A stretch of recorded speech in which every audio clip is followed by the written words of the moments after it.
ഉഹുദ് യുദ്ധം നടന്നുകൊണ്ടിരിക്കുന്ന സമയത്ത് ഒരു മനുഷ്യൻ ശത്രുക്കളിൽ നിന്ന് ഉറക്കെ വിളിച്ചു പറഞ്ഞു, ഇന്നി ഖതൽതു മുഹമ്മദാ. വാക്ക് കേട്ട പലരും ചിതറിപ്പോയി, പലരും തളർന്നുപോയി.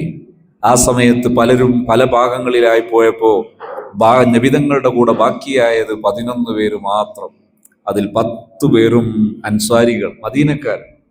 ഒരാളെ മുഹാജിറുള്ളൂ, മക്കക്കാരൻ, നബിതങ്ങളുടെ നാട്ടുകാരൻ കൂടെ ഉള്ളൂ. ത്വൽഹ റളിയല്ലാഹു ഈ 11 പേരുടെ മുമ്പിൽ ചാടിയിറങ്ങി നബിതങ്ങളെ സംരക്ഷിക്കാൻ. ചാടിയിറങ്ങുമ്പോൾ ഉറപ്പാണ്, മുറിഞ്ഞും തറിഞ്ഞും വെട്ടിയും നുറുങ്ങിയാണ് മരിക്കുക എന്നുള്ളത് ഉറപ്പാണ്. കാരണം അത്രയും ശത്രുക്കൾ, ആയുധങ്ങൾ, അമ്പ് എല്ലാം കുനുകുനേനെ വന്നുകൊണ്ടിരിക്കുകയാണ്, അടിക്കടി വന്നുകൊണ്ടിരിക്കുകയാണ്. ഇതിന്റെ മുമ്പിൽ ശരീരം വെച്ച് സമർപ്പിക്കുകയാണ് ചെയ്യാൻ പോകുന്നത്. 10 പേരും മരിച്ചു വീണു. അവസാനം ത്വൽഹ റളിയല്ലാഹു ഇറങ്ങി. ത്വൽഹ റളിയല്ലാഹു കണ്ണ് കാണിച്ചു കൊടുക്കുന്നു, കൈ കാണിച്ചു കൊടുക്കുന്നു, നെഞ്ച് കാണിക്കുന്നു. നബിതങ്ങൾക്ക് നേരെയുള്ള ഓരോ ആയുധവും ശരീരം വെച്ച് തടുക്കുന്നു. 70ഓളം മാരകമായ മുറിവുകളേറ്റ് ശരീരം തറിഞ്ഞ് രക്തം വാർന്ന് തളർന്നു വീഴുന്നു. അപ്പോഴാ സിദ്ദീഖ് റളിയല്ലാഹു അൻഹു കാണുന്നത്, ഓടി വരുന്നത്. നബിതങ്ങളുടെ അടുക്കലേക്ക് ഓടി വന്നപ്പോൾ നബിതങ്ങൾ പറഞ്ഞു, എൻ്റെ അടുത്തല്ല വരേണ്ടത്, ത്വൽഹന്റെ അടുക്ക ചെല്ലൂ.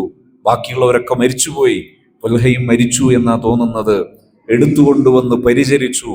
ജീവനുണ്ടോ എന്നത് സംശയം, അത്രയും രക്തം വാർന്നു പോയിട്ടുണ്ട്. അങ്ങനെ പൂർണ്ണമായി മരിച്ചു എന്ന് തോന്നിയിട്ട് ജീവിച്ചു വന്ന, മാരകമായ മുറിവുകളേറ്റ് ജീവിച്ചു വന്ന മഹാനാണ് ത്വൽഹത്തുൽ ഖൈർ റളിയല്ലാഹു അൻഹു. എന്തൊരു മഹാനാണെന്നറിയോ?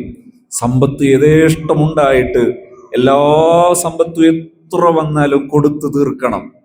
കിട്ടി അന്ന് തന്നെ കൊടുക്കണം. വലിയ ബിസിനസ് ചെയ്യും, പക്ഷെ ബിസിനസ്സിൽ വന്നതെല്ലാം കൊടുത്തു തീർക്കണം. വല്ലാത്തൊരു മഹാൻ. സിദ്ദീഖ് റളിയല്ലാഹുവിന്റെ മോളാണ് ഭാര്യ. ഒരു ദിവസം രാത്രി ത്വൽഹ റളിയല്ലാഹു ഇങ്ങനെ കരയുകയും നടക്കുകയും ചെയ്യുന്നു. ഉമ്മു കുൽസൂം ചോദിച്ചു, ഭാര്യ ചോദിച്ചു, എന്നെ കൊണ്ട് എന്തെങ്കിലും ബുദ്ധിമുട്ടായോ? എന്തിങ്ങനെ കരയുന്നത്? എന്ത് രാത്രി ഇങ്ങനെ അസ്വസ്ഥത? ആ സമയത്ത് ത്വൽഹ റളിയല്ലാഹു ചോദിച്ചു, മോളെ, ഈ മദീനയിൽ നിന്നെപ്പോലെ ഒരു നല്ല പെണ്ണിനെ എനിക്കറിയില്ല. പിന്നെ നിന്നെ ആലോചിച്ച് ഞാൻ വിഷമിക്കുവോ? പിന്നെ എന്തിനാ നിങ്ങൾ കരയുന്നത്? എന്താ നിങ്ങളെ വെപ്രാളം? ആ സമയത്ത് പറഞ്ഞു, മദീനയിൽ ഒരുപാട് പാവങ്ങളില്ലേ? ഇന്ന് മഗ്‌രിബിന് ശേഷമാണ് എൻ്റെ കച്ചവടത്തിന്റെ വരുമാനം വന്നത്. ഒരുപാട് വരുമാനമുണ്ട്.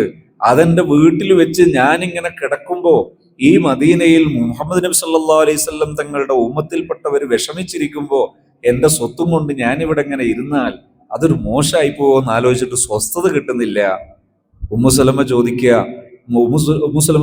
കുൽസൂം ചോദിക്കുകയാണ്, നിങ്ങൾ എന്തിന് ഇങ്ങനെയൊക്കെ വിഷമിക്കുന്നത്? മഗ്‌രിബിന് ശേഷം വന്നോണ്ടല്ലേ, നേരം വെളുത്തിട്ട് കൊടുത്തോളൂ. എന്തൊരു മഹതിയാണ്, എന്തൊരു മഹാന്മാരാണ് ഈ സ്വാലിഹീങ്ങളല്ലേ ലോകത്തെ ഏറ്റവും വലിയ സെലിബ്രിറ്റികൾ. ആ മഹാന്മാരെയൊക്കെ കാണണ്ടേ? അവരെയൊക്കെ കൂടണ്ടേ? അതിന് നമ്മുടെ ജീവിതത്തിൽ സന്തോഷത്തോടെ ജീവിക്കണം, ഈമാനോടെ ജീവിക്കണം, തഖ്വയോടെ ജീവിക്കണം. ഈ മഹാന്മാരെയൊക്കെ സ്നേഹിക്കണം, അവരെ പോലെയൊക്കെ ആകണമെന്ന മോഹം നമ്മുടെ കൽബിൽ വേണം. അല്ലാഹു നമുക്ക് എളുപ്പമാക്കി തരട്ടെ. ജീവിതത്തിൽ എപ്പോഴും ധാരാളം ചലനാത്മകമായി ജീവിക്കണം, എന്നിട്ട് എല്ലാവർക്കും ഉപകാരം ചെയ്യണം. ഇഷ്ടത്തോടെ, പരസ്പരം ഇഷ്ടം കൊണ്ട് ജീവിക്കണം. സ്നേഹം കൊടുത്തും വാങ്ങിയും ജീവിക്കണം. കലഹിച്ച് ജീവിക്കരുത്. ഭാര്യയും ഭർത്താവും തമ്മിൽ കലഹിക്കരുത്. അങ്ങോട്ടും ഇങ്ങോട്ടും ആക്രമിക്കരുത്, വേദനിപ്പിക്കരുത്, വിഷമിപ്പിക്കരുത്. സന്തോഷം കൊടുക്കണം, കരുണ കൊടുക്കണം. അള്ളാഹു ഇത് ഉൾക്കൊള്ളാൻ നമുക്ക് തൗഫീഖ് നൽകുമാറാകട്ടെ. ആമീൻ. അൽഹംദുലില്ലാഹി റബ്ബിൽ ആലമീൻ. ഹംദൻ യുവാഫി നിഅമഹു വയുകാഫിഉ മസീദ. അല്ലാഹുമ്മ സ്വല്ലി